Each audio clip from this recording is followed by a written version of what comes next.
Seguirán siendo, pero no hay que entregarse con los empleados y para los obreros buenos salarios, pero no hay que entregarse con los empleados y para los obreros buenos salarios.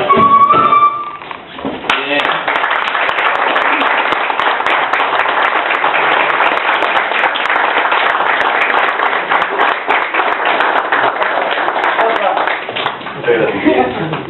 Bueno, muchas gracias, Grupo Canto Crisol. Ahora dejo con ustedes a la secretaria del CEILE, Carlota.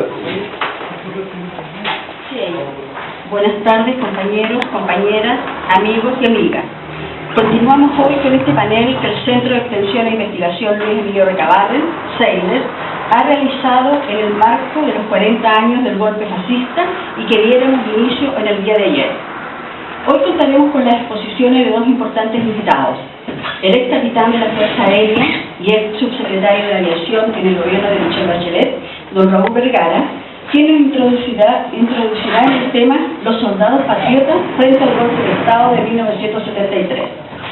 Y el abogado de Derechos Humanos, compañero Eduardo Contreras, quien abordará el tema Causas y consecuencias del golpe fascista de 1973.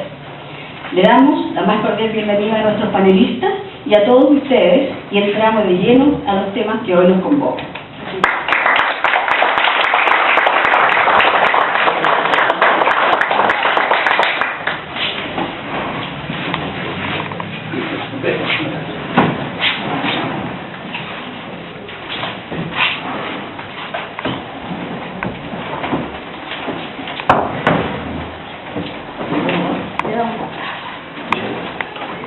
No tenemos que hacer, ¿sabes?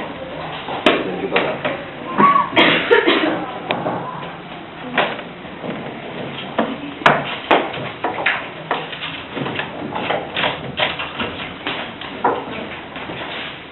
Muy buenas tardes.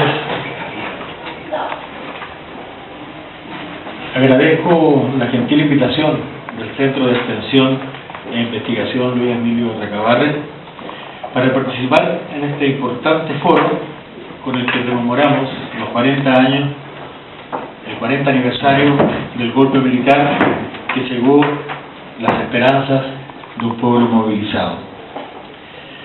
Se me invita en representación, lo asumo, de ese puñado de oficiales y suboficiales de nuestras Fuerzas Armadas, cuya conciencia y compromiso social los llevó, en primer lugar, a recibir con entusiasmo el veredicto popular que llevó a la primera magistratura al presidente Allende, y quienes muy pronto evidenciaron la necesidad de defender el proceso que él representaba, defenderlo de la confabulación interna y externa que tempranamente se levantó en su contra. Esta feliz iniciativa del centro constituye una oportunidad propicia para esbozar, dentro de los 20 minutos disponibles, parte de la historia de todos los que, vistiendo uniforme, transitamos primero por los caminos de la esperanza y luego por los incandescentes senderos del odio y de la represión. Poco se habla y menos se conoce de este episodio, que lentamente empieza a ser revelado en testimonios como el reciente del comandante Ernesto Galaz, o en libros dedicados al proceso contra Bachelet y otros, como Disparen a la bandada, de Fernando Villagrán, y el recientemente lanzado por el entonces subteniente Jorge Dixon, sobre el mismo tema, quien como protagonista nos relata en primera persona su dura vivencia de convertirse en víctima de quienes otrora eran sus amigos y compañeros, en vivenciar en carne propia la metamorfosis de la institución a la que había dedicado su vida, transformada bajo el influjo de sus enajenados mandos en el dios Crono que devora in misericordia a sus hijos. Pero entremos en materia. Para ello me referiré a los aspectos más desconocidos de este episodio militar. La campaña que condujo al triunfo del presidente Allende y las advertencias terroríficas que surgían de la reacción no produjeron gran mella en el ánimo de las Fuerzas Armadas. Estas continuaron con sus tareas habituales, aunque dedicando parte de sus rutinas a la formación de unidades antidisturbios y conteniendo la latencia del descontento gremial, cuya culminación había sido el tagnazo y la aventura del general Roberto Bió. Podría decir, a grosso modo, que un 80% del personal no tomaba parte de la discusión política que empezaba a atizar la vida nacional. Por su parte, un 10% era permeable a los temores que generaba la majadera propaganda de la derecha sobre las consecuencias del advenimiento de un gobierno marxista. Sentimientos particularmente diseminados en el estrato superior de los oficiales. El otro 10% aguardaba con simpatía, no siempre disimulada, el advenimiento de un gobierno de izquierda y la realización de los profundos cambios que el país requería para satisfacer las necesidades de amplios sectores de la población. Esta simpatía era observable principalmente entre los oficiales subalternos y el personal de suboficiales. La Fuerza Aérea, a la que yo pertenecía, no era excepción en este cuadro. Por el contrario, en los años 60 se había despertado en los cuadros de las Fuerzas Armadas un solapado pero creciente descontento referido tanto a las condiciones económicas de su personal como a la desmedrada situación profesional que se vivía en cuanto a material y al equipamiento de las instituciones de la defensa. Este ánimo rebasó la tradicional disciplina y autocontrol dentro de los cuarteles, generándose abiertas discusiones y algunas formas de movilización que demostraron al mando el descontento reinante en las filas.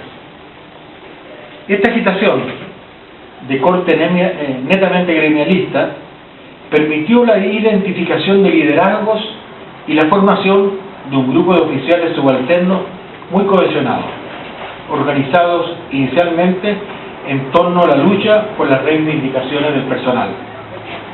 Esta lucha se expresaba en reuniones realizadas con una incipiente práctica de clandestinaje, destinadas a elaborar documentos y organizar y coordinar acciones de protesta que, aunque sutiles, constituían señales para el mando.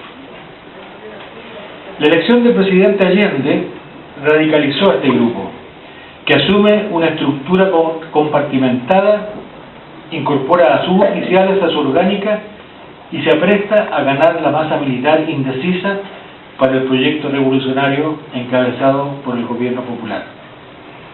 Simétricamente, aquellos cuadros motivados por sentimientos anticomunistas comienzan prematuramente a moverse, llegando en sus afanes reaccionarios incluso al asesinato del comandante en jefe del ejército, general René Schneider. Pretendían, con tal acción, provocar una reacción del ejército que bloqueara la asunción de Allende a la presidencia. Sin perjuicio de la magnitud del crimen, sus afanes se ven frustrados porque todavía prevalece en el seno de las instituciones su apego constitucional. Ambas líneas de acción, cuantitativamente marginales, se mantienen activas, tanto las que se esfuerzan por socavar el apoyo al gobierno popular al interior de las filas, como quienes procurábamos su fortalecimiento. Estos últimos postulábamos que el proceso de cambios estructurales emprendidos por el gobierno de Allende requeriría, por su naturaleza y quizás a fines del periodo presidencial, de fuerza militar para cimentar y defender sus logros estratégicos. Y nuestra experiencia y conocimiento del medio nos indicaban que esas fuerzas estaban básicamente en las instituciones castrenses, por lo que había que ganarlas. Era nuestro propósito primario para lo que trabajamos en distintos ámbitos. Sin militar en partido alguno, no queríamos importar a nuestras incipientes fuerzas las divisiones que observábamos en el ámbito civil, establecimos contactos con todas las direcciones políticas de la Unidad Popular y de los partidos aliados. Procurábamos tuvieran un real conocimiento de la situación militar y muy especialmente que se implementaran medidas al interior de las Fuerzas Armadas que aseguraran su apego constitucional conforme a la legalidad vigente. Otra de las actividades básicas que llevábamos a cabo era la formación teórica de los miembros del grupo y de sus familias. A partir del año 72 iniciamos cursos vespertinos semestrales de Economía y Sociología en el Instituto de Economía de la Universidad de Chile.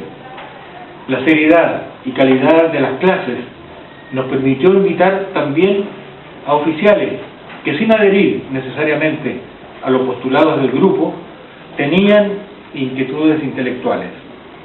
De esta forma pretendíamos dar acceso a la mayor cantidad de camaradas a los instrumentos teóricos necesarios para leer y entender lo que pasaba en Chile y de esta forma ganar su adhesión al proceso. Como se sabe, finalmente los hechos se precipitaron.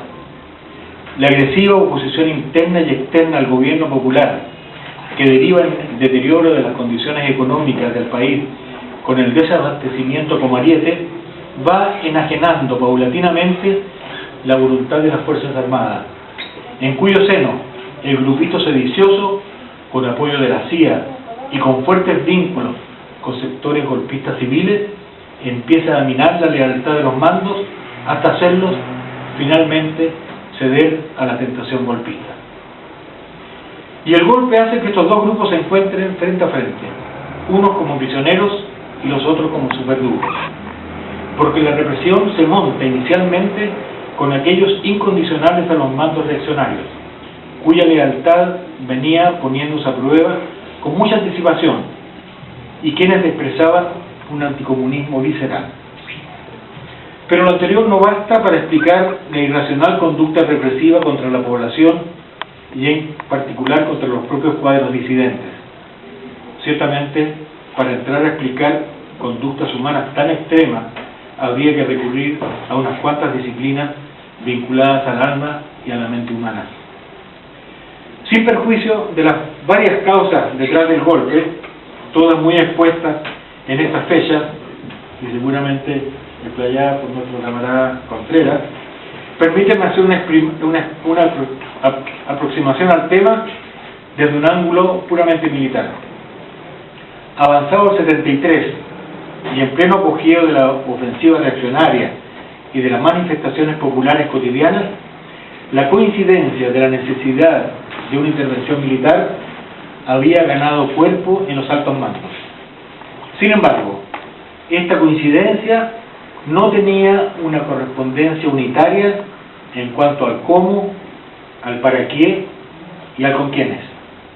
Había varias posturas, y no se sorprendan, pues la había desde aquellas que postulaban consolidar y ordenar lo avanzado por el presidente Allende, pero sin políticos, hasta, claro, las más retrógradas. En esta incertidumbre de las primeras horas, los únicos organizados y previamente concertados, pertenecientes a las posiciones más fascistoides, tenían las respuestas y tenían la iniciativa. Y para imponerse y evitar defecciones, generan tempranamente una zanja de sangre que dividiera entre ellos y el resto del mundo.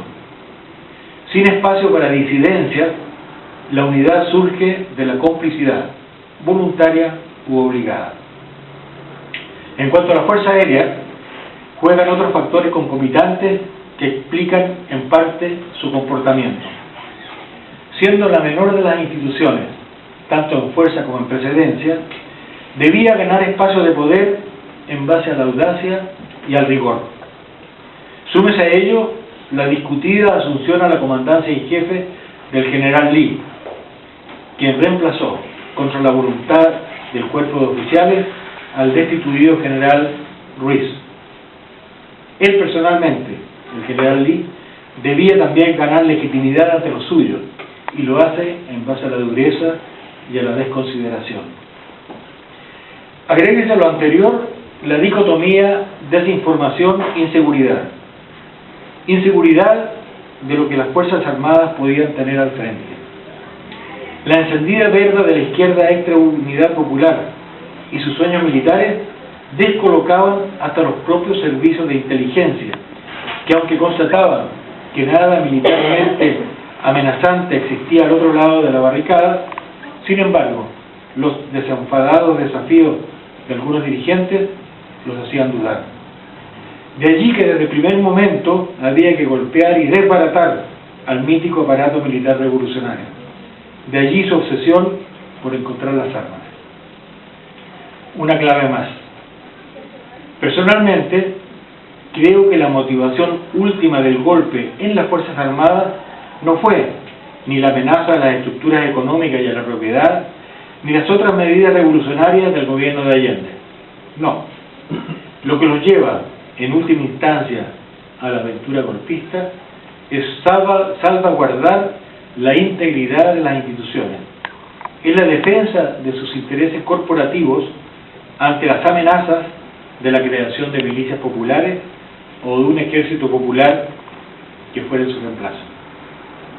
Claro, resulta poco patriótica esta motivación como para socializarla, por lo que se ideologizan las razones del golpe con los objetivos patrióticos y nacionales que conocemos.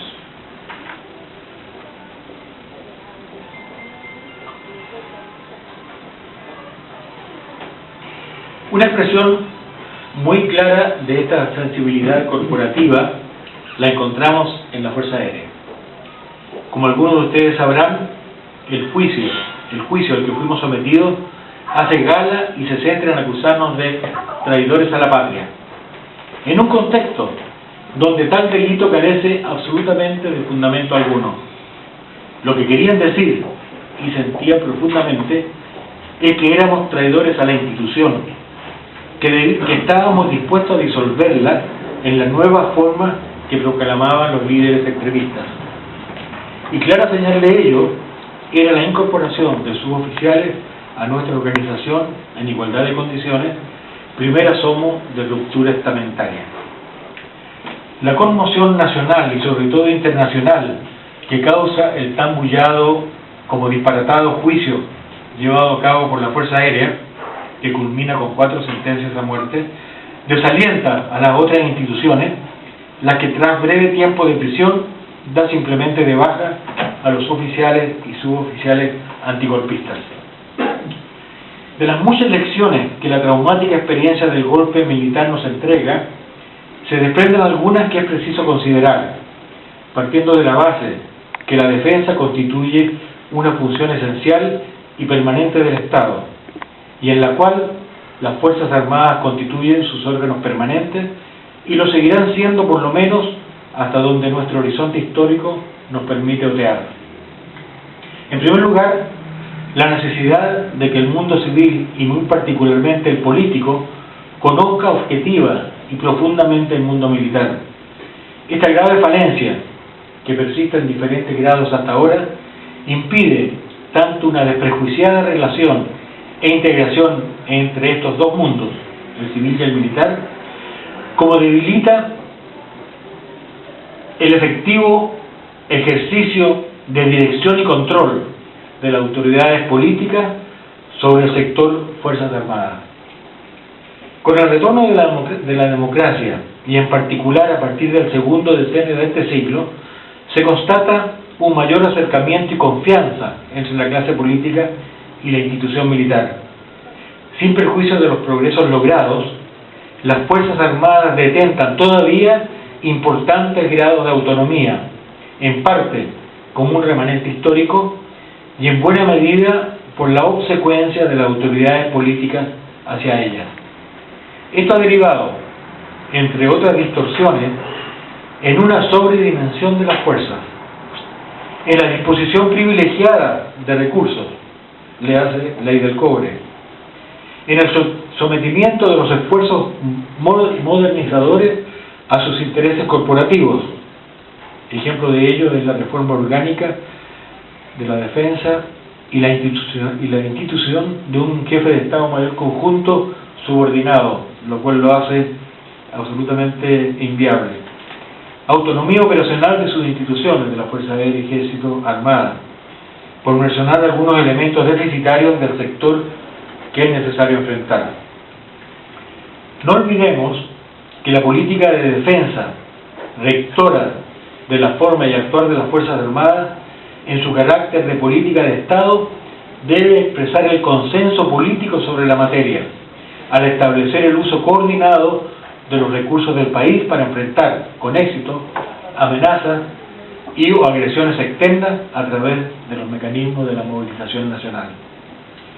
La política de defensa se deriva de y debiera expresar a cabalidad el modelo de desarrollo nacional, ser tributaria del proyecto estratégico de país y de la visión de sociedad que éste, de manera consensuada y participativa, establezca para un horizonte determinado, muy especialmente, por tratarse de defensa, en lo que atañe a sus relaciones internacionales, compromisos multinacionales e inserción regional. De lo anterior, y dado que la guerra es algo muy serio como para dejársela solo a los militares, es que son necesarias cuadros políticos con una sólida formación en materia de defensa. Les dejo la inquietud. Agradezco a los compañeros del Centro de Extensión e Investigación Luis Emilio Recabarren por la oportunidad para compartir con ustedes estas reflexiones, las que quizás no compartiría del todo don Luis, y agradezco a ustedes la atención que me han dispensado. Muchas gracias.